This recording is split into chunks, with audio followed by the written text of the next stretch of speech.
Topic कक्षा 9th के जो विद्यार्थी हैं उनके लिए रहेगा।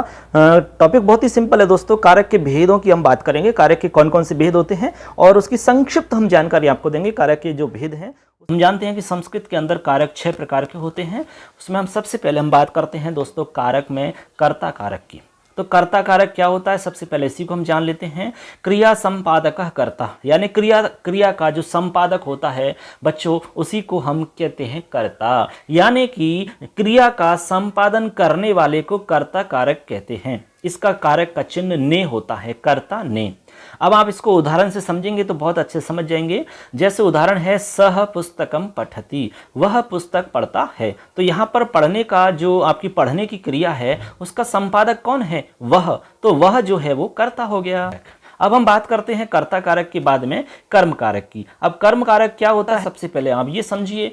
कर्म का मतलब होता है कर्ता अपनी क्रिया के द्वारा जिसको सर्वाधिक चाहता है उसे हम कर्म कहते हैं, या क्रिया का फल जिस पर पड़े उसे कर्म कहते हैं।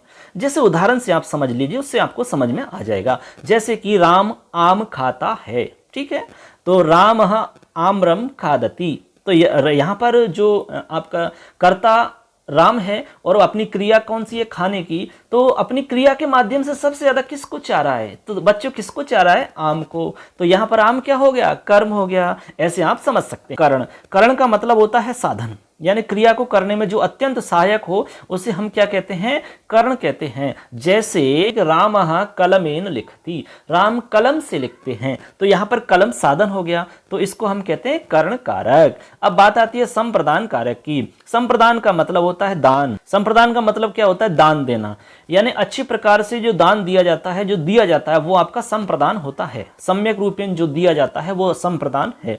जैसे कि माता बालक को लड्डू देती है, माता बालकाय मोदकम ददाती, माता बालकाय मोदकम ददाती।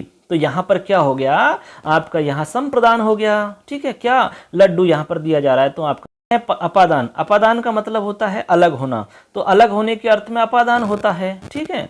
जैसे अपादान होता है अलग होना, जैसे वृक्ष से पत्ता गिरता है तो वृक्षात पत्रम पतति, तो यहाँ हो जाएगा अपादान। अपादान के बाद में आता है आपका अधिकरण। अधिकरण का मतलब आधारो अधिकरणम, यानी आधार जो होता है उसी को अधिकरण कहते हैं बच्चों। आधार का मतलब आप समझ रहे होंगे, यानी जैसे मान लो आप बैठे हुए हैं तो आप स्टूल पर बैठे तो स्टूल आपका आधार हो गया, ठीक है। आप कुर्सी पर बैठे तो कुर्सी आपका आधार हो गया, तो ये आपका आधार होता है। क्रिया का जो आधार होता है उसे अधिकरण कहते हैं। जैसे लड़के विद्यालय में पढ़ते हैं, बालकाः विद्यालये पठन्ति।